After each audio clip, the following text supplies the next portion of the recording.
तो आपको बता दूं जो 1200 क्वेश्चन की जो श्रृंखला चल रही थी जीव विज्ञान की, उसका आज ये जो है 8वां पार्ट लेके आए हैं। जिन्होंने भी प्रीवियस पार्ट नहीं देखा वो चैनल पे विजिट करके देख लें। बहुत ज़बरदस्त क्वेश्चन आंसर की श्रृंखला है प्यारे साथियों। तो चलते हैं आज की श्रृंखला को प्रारंभ करते हैं। आज के सेशन का पहला क्वेश्चन है प्यारे साथियों कि नाभिक के अलावा कोशिका के किस कोशिकांग में डीएनए होता है। पहला ऑप्शन है गाल्जी का है या गाल्जी उपकरण, तारक केंद्र या सेंट्रोसोम इसी कहते हैं, लाइसोसोम या माइट्रोकांडिया।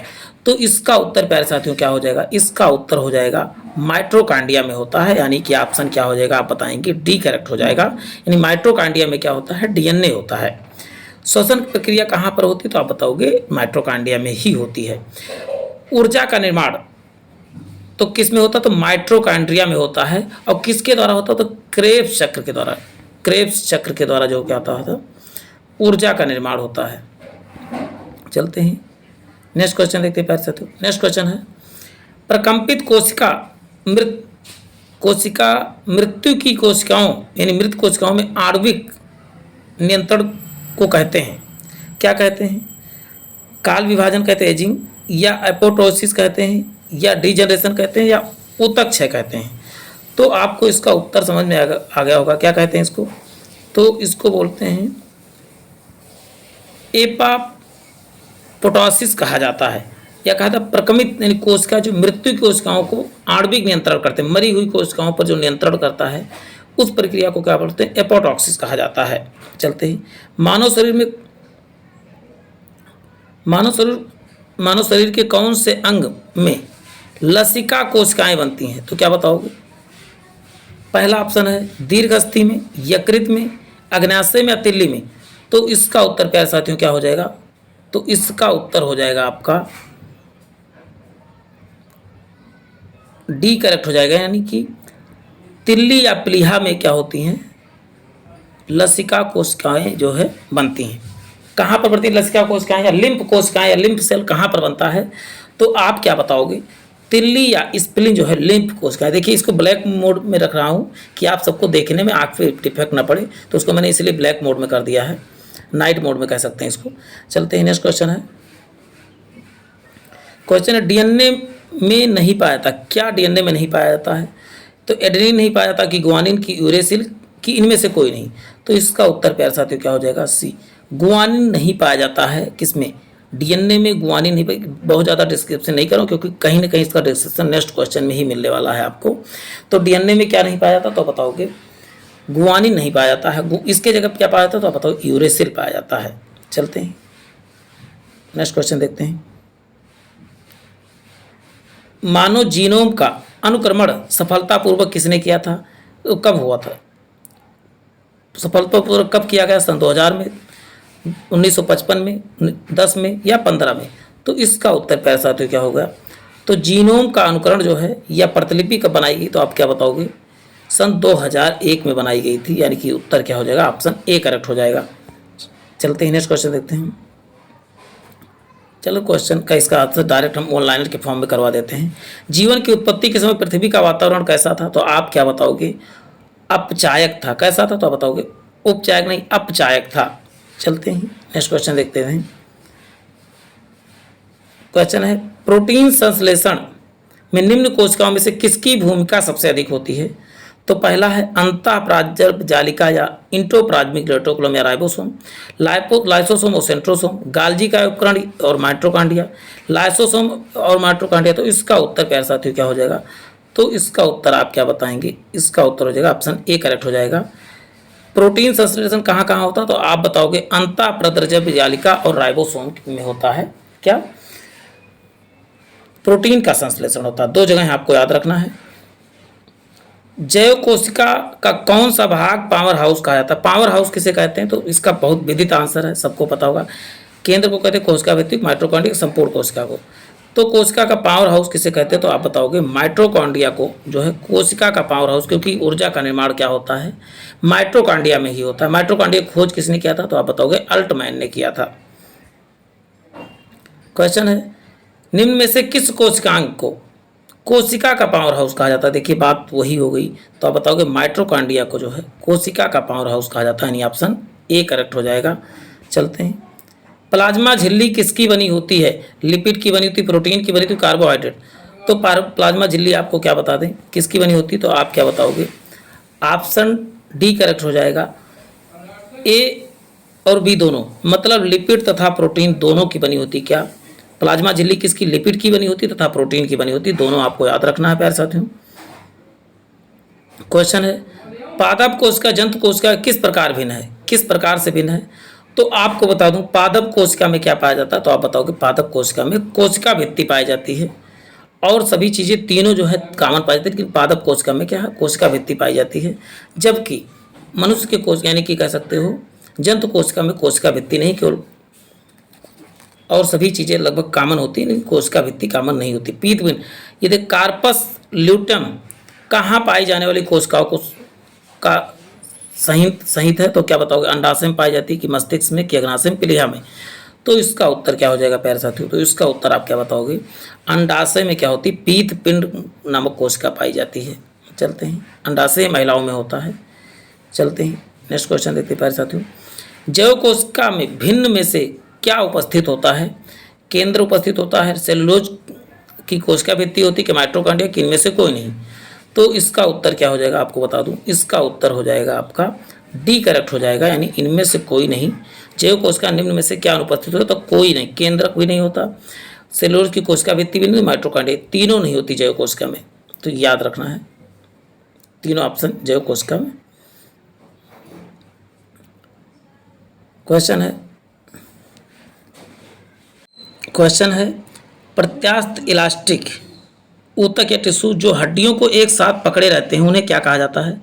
तंतुमय ऊतक कहते हैं, लिगामेंट कहते हैं, या फाइब्रिन कहते हैं, मांसपेशी ऊतक कहते हैं? तो इसका उत्तर क्या हो जाएगा? ऑप्शन बी, जो हड्डी से हड्डी को जोड़ता है, साफ साफ कहे तो स्नायु या लिगामेंट कहा जाता है, जो हड्डी से हड्डी को जोड़ता है। और जो हड्डी को मांसपेशी को जोड़ता है उसे बोलते हैं कंडरा या टंडन कहा जाता है। ये आपको चीज़ें याद करके रखना है। क्वेश्चन है, हमारे शरीर में लघुत्तम हड्डी कौन सी है? नाक की है, कान की है, आँख की है, इनमें से कोई? तो सबसे छोटी हड्डी किसकी होती है? तो आप बताओ कान की हड्डी होती है, जिसे कहते हैं स्टेपीज। सबसे बड़ी हड्डी कौन सा? फीमर हड्डी होती है, जो जांग में पाई जाती है। चलते हैं। क्वेश्चन, हाल ही में प्रथम बार किस देश के वैज्ञानिकों ने स्टेम सेल से मनुष्य के लीवर कोशिकाओं की रचना की है? पहला यूएसए में, चीन में, जापान में, भारत में? तो इसका उत्तर क्या हो जाएगा करेक्ट आप बताओगे? ऑप्शन सी, जापान ने जो है स्टेम सेल से क्या बनाया है? तो लीवर कोशिकाओं की रचना की है। तो इसका उत्तर सी करेक्ट हो जाएगा। एक एक क्वेश्चन जो आपको ना आ रहा हो उसको जरूर आप स्क्रीनशॉट लिया करें। मानव त्वचा क्या है? एक ऊतक है, एक कोशिका, एक अंग है, या इन तीनों, या उपरोक्त में से सभी? तो इसका उत्तर क्या हो जाएगा प्यारे साथियों? तो इसका उत्तर क्या है? मानव त्वचा क्या है? एक अंग है कह सकते। तो त्वचा क्या है? एक सबसे लंबी तो सॉरी चलते हैं आप, या त्वचा क्या है? तो बताओ त्वचा एक अंग है। क्वेश्चन है, निम्नलिखित में से कौन सा कथन प्राणियों के स्तंभ कोशिकाओं के प्रत्यारोपण के संदर्भ में असत्य है? पहला, ये अंगों के क्षतिग्रस्त ऊतकों को मरम्मत करती है। ये प्राणी में जीवन भर स्वयं गुणन करती है। ये एक से अधिक प्रकार की विशिष्ट कोशिकाओं को बनाने की क्षमता रखती है। ये केवल भ्रूण में पाई जाती है। तो इसका उत्तर प्यारे साथियों क्या हो जाएगा? ये केवल किसमें? भ्रूण में पाई जाती है। ये आपको याद रखना है। कहता है कौन सा कथन सत्य? कोशिकाओं का प्रत्यारोपण के संदर्भ में कौन सा असत्य है? तो यह सत्य, केवल भ्रूण का प्रत्यारोपण है। तो कई ऐसे अंग का केवल मस्तिष्क का प्रत्यारोपण है, तो लगभग और सभी प्रकार के कोशिकाओं का प्रत्यारोपण होता है। क्वेश्चन है, मानव शरीर की सबसे छोटी अस्थि कौन सी है? तो अभी बात हो चुकी है कौन सी? स्टेपीज है। कहाँ पर पाई जाती है? कान में पाई जाती है। नेक्स्ट है, निम्नलिखित में से कौन सा मानव शरीर की सबसे छोटी हड्डी है? स्टेपीज है। देखिए वही चीज आ गया फिर से। तो क्या बताओगे? स्टेपीज सबसे छोटी हड्डी जो कान में पाई जाती है। मस्तिष्क, मानव में कितने गुणसूत्र होते हैं? तो आप क्या बताओगे? जोड़ी कितने होते हैं? तो आप बताओगे 23 जोड़ी गुणसूत्र, और संख्या में बताओगे तो 46 होते हैं। पुरुष में क्या? पुरुष में एक यक्स वाई होता है लास्ट वाला 23वां, और महिला में यक्स ही होता है, ये याद रखना। मानव शरीर की कौन सी कोशिकाओं में पाए जाने वाले गुणसूत्र जोड़ों संख्या कितनी है? तो अभी बात हो चुकी है कितने जोड़े हैं? तो बताओगे 23 जोड़े होते हैं गुणसूत्रों की संख्या। थोड़ा पूछने का तरीका अलग है, बस क्वेश्चन एक ही होते हैं। हमारे शरीर का सबसे दृढ़ भाग क्या है? यानी सबसे कठोर भाग क्या है तो बताओगे दांत का इनेमल है, इसी को दंत वल्क के नाम से जाना जाता है, यानी ऑप्शन ए करेक्ट हो जाएगा। वयस्क मानव में होता है, क्या होता है, तो कितनी हड्डियां होती हैं तो पहला आप बताओगे 206, 204, 208 या 210, तो कितनी आप बताओगे 206 हड्डियां होती हैं। चलते हैं नेक्स्ट क्वेश्चन देखते हैं प्यारे साथियों। मनुष्य के शरीर में पसलियों की संख्या कितनी होती है तो पहला है 10 है कि 12 है, जोड़ी पूछ रहा है 14 है कि 11 है। तो मनुष्य में पसलियों की संख्या कितनी जोड़ी होती है तो आप क्या बताओगे, यहाँ जोड़ी लिखना चाहिए तो आप बताओगे 12 जोड़ी होती है, यानी ऑप्शन बी करेक्ट हो जाएगा। जीवद्रव्य में सर्वाधिक पाया जाने वाला पदार्थ कौन, तो वसा है, प्रोटीन है, खनिज है या जल है। तो प्यारे साथियों इसका उत्तर क्या हो जाएगा, ऑप्शन डी करेक्ट हो जाएगा। जीवद्रव्य में सबसे अधिक क्या पाया जाता है तो 90% तक लगभग क्या पाया जाता है तो आप बताओगे जल ही पाया जाता है। चलते हैं नेक्स्ट क्वेश्चन देखते हैं। निम्नलिखित में से किस कोशिकांग में झिल्ली नहीं पाया जाता है, लाइसोसोम में, ट्राइबोसोम में, गाल्जी कार्ड में, माइटोकॉन्ड्रिया में। तो इसका उत्तर क्या हो जाएगा, ऑप्शन बी करेक्ट हो जाएगा। राइबोसोम में किसी प्रकार की कोई झिल्ली नहीं होती है। अच्छा, लाइसोसोम क्या है, मृत कोशिकाओं को, कोशिका का आत्महत्या की थैली किसे कहा जाता है तो बताओगे लाइसोसोम को कोशिका का आत्महत्या की थैली कहा जाता है। राइबोसोम क्या करता है तो प्रोटीन का निर्माण करता है, और गाल्जी क्या है, क्या ऊर्जा का परिवहन करता है। माइटोकॉन्ड्रिया क्या करता है, श्वसन में सहायक करता है और ऊर्जा का निर्माण करता है, इसीलिए इसको पावर हाउस ऑफ सेल कहा जाता है। चलिए, कौन सा कोशिकांग आनुवांशिक अभियांत्रिकी से संबंधित है, आनुवांशिक इंजीनियरिंग से संबंधित कह सकते हो। तो इसका उत्तर क्या हो, पहला माइटोकॉन्ड्रिया, लाइसोसोम, प्लास्टिड या दोनों, प्लाज्मिड या प्लास्टिड। तो इसका उत्तर क्या हो जाएगा, आप बताओगे प्लास्टिड को क्या है, किससे संबंधित, तो आप क्या बताओगे कोशिकांग की इंजीनियरिंग से संबंधित, कोशिकांग की आनुवांशिक इंजीनियरिंग से संबंधित प्लास्टिड। चलते हैं क्वेश्चन देखते हैं। माइटोकॉन्ड्रिया कहाँ पाया जाता है, किस में पाया जाता है, सभी यूकेरियोटिक में, सभी प्रोकैरियोटिक में, सभी बैक्टीरिया में, बैक्टीरिया कोशिकाओं के नाभिक में। तो इसका उत्तर क्या हो जाएगा, तो ऑप्शन ए करेक्ट हो जाएगा। सभी यूकैरियोटिक जीव में क्या पाया जाता है, यूकैरियोटिक क्या होते हैं तो आप बताओगे बहुकोशिकीय जीव सभी क्या होते हैं तो आप बताओगे यूकैरियोटिक होते हैं। क्वेश्चन है, निम्न में से कौन सा डीएनए रहित होने के कारण द्विगुणन करता है, तो माइटोकॉन्ड्रिया है कि प्लाज्मिड है कि तारक का है कि नाभिक है। तो इसका उत्तर क्या हो जाएगा, ऑप्शन सी करेक्ट हो जाएगा। क्या है, तारक का इसका उत्तर हो जाएगा, ऑप्शन सी करेक्ट हो जाएगा। डीएनए रहित होने पर भी द्विगुणन करता है, डीएनए नहीं होता है तब भी इसमें क्या होता है, द्विगुणित होते हैं, यानी मल्टीपल के रूप में परिवर्तित होते रहते हैं। स्तनधारियों में लैंडिंग कोश क्या पाया जाता है, वृषण में, यकृत में या वृक्क या ग्रहणी में। तो इसका उत्तर क्या हो जाएगा, आपको बता दूं वृषण में क्या पाया जाता है, वृषण या टेस्टिक में क्या है, लैंडिंग कोश क्या पाया जाता है। क्रोमोसोम किस में पाया जाता है, डीएनए और प्रोटीन में पाया जाता है, केवल प्रोटीन में, आरएनए, डीएनए और हिस्टोन में पाया जाता है। क्रोमोसोम में क्या क्या पाया जाता है पूछ रहा है, डीएनए, आरएनए और हिस्टोन और नॉन हिस्टोन दोनों। तो इसका उत्तर क्या हो जाएगा, आपको बता दूं क्रोमोसोम में क्या पाए जाते हैं, डीएनए भी पाए जाते हैं, आरएनए भी, हिस्टोन और नॉन हिस्टोन दोनों पाए जाते हैं। चलते हैं नेक्स्ट क्वेश्चन देखते हैं। 80% से अधिक सेल में पाया जाने वाला पदार्थ कौन सा है, तो इसका उत्तर सबको समझ में आया। सबसे अधिक किस कोशिका में क्या पाया जाता है तो बताओगे जल ही पाया जाता है, वाटर पाया जाता है। चलते हैं, नाखून काटते समय दर्द क्यों नहीं होता, क्योंकि नाखून शरीर का बेकार हिस्सा नहीं। नाखून मृत कोशिकाओं के द्रव द्वारा बने होते हैं जिनमें रक्त का संचरण नहीं होता है। नाखून में कैल्शियम फास्फोरस बने होते हैं, इनमें से कोई नहीं। तो इसका उत्तर क्या होगा, ऑप्शन बी करेक्ट हो जाएगा। चलते हैं नेक्स्ट क्वेश्चन देखते हैं प्यारे साथियों। राइबोसोम किसके स्थल को कहते हैं, तो प्रकाश संश्लेषण के स्थल को, प्रोटीन निर्माण को, या वसा निर्माण को, श्वसन। तो राइबोसोम कितनी बार बता चुका हूं आपको, राइबोसोम का मुख्य कार्य क्या है, तो प्रोटीन निर्माण के स्थल को क्या राइबोसोम कहा जाता है। और कहाँ प्रोटीन का निर्माण, तो आप बताओगे ईआर में पाया जाता है, कहते हैं इंडोप्लाज्मिक रेटिकुलम में भी जो है प्रोटीन का निर्माण होता है। चलते हैं नेक्स्ट होता है, डीएनए में 20,000 बेस जोड़े हैं, इनमें कितने न्यूक्लियोटाइड उपस्थित होते हैं, 20,000 में कितने न्यूक्लियोटाइड उपस्थित होते हैं, तो आप बताओगे लगभग 40,000 बेस जोड़े हैं डीएनए में जो है, बेस जोड़े, जिनमें से तो जब भी पूछा जाए तो बेस जोड़े कितने हैं तो बताओगे 2000, और इनमें कितने न्यूक्लियोटाइड, जोड़ा 2 का बनता है ना, तो जस्ट डबल 20,000 का कर दोगे तो कितना हो जाएगा बच्चों? तो आप बताओगे कितना? 40,000 हो जाए। 20,000 का दोगुना 40,000, जोड़ा दिया है कितना? 20,000, तो न्यूक्लियोटाइड की संख्या कितनी हो जाएगी? तो आप बताओगे 40,000 हो जाएगी। क्वेश्चन है जीन बने होते हैं किसके बने होते हैं? तो आप क्या बताओगे? पॉलीन्यूक्लियोटाइड के बने होते हैं क्या? जीन। नेक्स्ट क्वेश्चन है प्रोकैरियोटिक कोशिकाओं में क्या नहीं होता है? राइबोसोम नहीं था, केंद्रक या डीएनए या कोशिका भित्ति? तो इसका उत्तर क्या हो जाएगा? ऑप्शन बी करेक्ट हो जाएगा। प्रोकैरियोटिक में क्या? केंद्रक नहीं उपस्थित होता है। राइबोसोम होते हैं, आरएनए होते हैं, डीएनए होते, प्रोटीन यानी में से कोई नहीं। तो इसका उत्तर प्यारे साथियों क्या बताओगे? राइबोसोम होते हैं क्या? तो ये आरएनए होते हैं राइबोसोम, यानी कि ऑप्शन ए करेक्ट हो जाएगा। देखिए फास्ट कर रहा हूँ क्योंकि ढेर सारे क्वेश्चन, 1000 क्वेश्चन आपको जल्द से जल्द 1200 क्वेश्चन कंप्लीट कराने हैं। चलते हैं। डेली लगभग मैं 100 से 80 क्वेश्चन शामिल करता हूँ, कभी कभी 150 भी इसमें शामिल किया हूँ, कोई निश्चित संख्या नहीं, जिस तरह मैं कर पाता हूँ उतना करता हूँ। प्रोकैरियोटिक से यूकैरियोटिक भिन्न है, किस प्रकार से भिन्न है?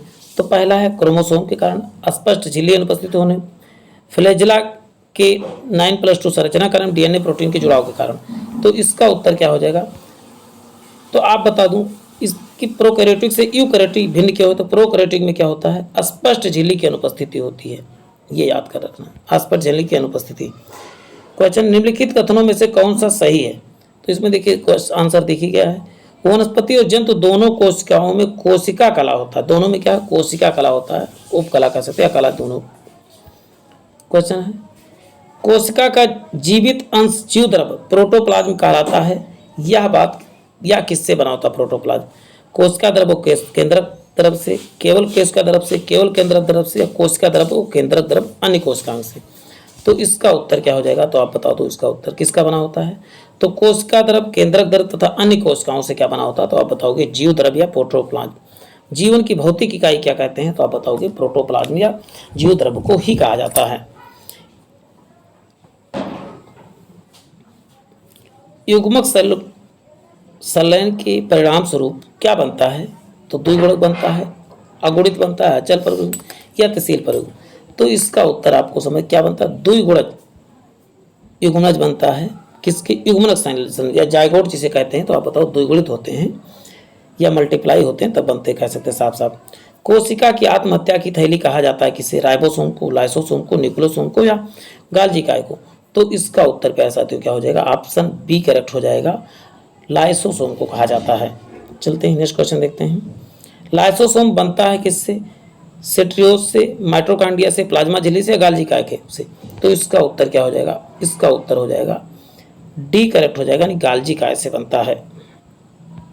क्वेश्चन है विभिन्न जातियों के यकृत सीटू संरक्षण के लिए निम्न में से कौन सा संबंधित है? शुक्राणु बैंक है, हर्बेरियम है, या रुधिर बैंक है, या जर्मन प्लाज्म है? तो इसका उत्तर क्या हो जाएगा? ऑप्शन बताओ। जर्मन प्लाज्म क्या कहलाता है? तो जातियों के यक्ष सीटू संरक्षण से, यक्ष सीटू का है जहां पर हो या वहां सुरक्षित ना हो तो उनको अलग जगह पर सुरक्षित कर देता, क्या कहलाता है? यक्ष सीटू संरक्षण। इन सीटू का होता है जहां पर है उन्हीं को उनके प्राकृतिक आवास में जो है संरक्षित करना ही क्या कहलाता है? तो आप बताओगे इन सीटू कहलाता है। जन्म के बाद मानव के किस ऊतक में कोई कोशिका विभाजन नहीं होता? तो इसका उत्तर क्या हो जाएगा? तो आप बताओ तंत्रिका कोशिका में कोई विभाजन नहीं होता है। चलते हैं नेक्स्ट क्वेश्चन देखते हैं। जीव कोशिकाओं के आनुवंशिक लक्षणों के नियंत्रण में निम्नलिखित में से कौन सा उत्तरदायी है? हार्मोन है कि एंजाइम है कि आरएनए है कि डीएनए है कि उपरोक्त में से कोई नहीं या उपरोक्त में से एक से अधिक? तो इसका उत्तर क्या हो जाएगा? आपको बता दूं उपरोक्त में से एक से अधिक हो जाएगा, यानी option E. Bihar type, Bihar में भी 5 ऑप्शन हो गया ना, तो इसका उत्तर यहाँ मैंने ये लिख बता दिया, लेकिन ये नहीं। इसमें क्या हो जाएगा? उत्तर क्या बताओगे आप? डी करेक्ट बताओगे इसमें कि जीव कोशिका में आनुवंशिक लक्षणों को नियंत्रण के लिए कौन जीव उत्तरदायी है? तो आप बताओगे केवल डीएनए, यानी ऑप्शन क्या हो जाएगा? डी करेक्ट हो जाएगा, डी डीएनए। चलते हैं नेक्स्ट क्वेश्चन देखिए। जीन है, जीन क्या है? तो पहला है डीएनए और हिस्टोन का भाग, डीएनए का एक भाग, डीएनए, आरएनए और हिस्टोन का एक भाग। तो इसका उत्तर प्यारे साथियों क्या हो जाएगा? ऑप्शन बी करेक्ट हो जाए। जीन क्या होते हैं? डीएनए का क्या है? एक भाग है। चलते हैं लाइसोसोम का लक्षण किसकी अधिक संख्या के उपस्थिति के कारण दिखाई पड़ता है? तो वसा के, प्रोटीन के, द्रवित ऊतक के या हाइड्रोलाइटिक एंजाइम के। तो इसका उत्तर क्या हो जाएगा? तो आप बताओगे हाइड्रोलाइटिक एंजाइम, यानी ऑप्शन डी करेक्ट हो जाएगा, हाइड्रोलाइटिक एंजाइम। प्यारे साथियों, आज मैं 50 क्वेश्चन ही रखता हूँ, कल मैं संख्या 150 रखने वाला हूँ, तो उस वीडियो को भी ना देखना भूलें। फिर मिलते हैं एक नए सेशन में, और जिन्होंने भी चैनल को सब्सक्राइब नहीं किया, चैनल को सब्सक्राइब करने के साथ साथ बेल आइकन जरूर दबाएं। जय हिंद, जय भारत। 50 question 20 minute.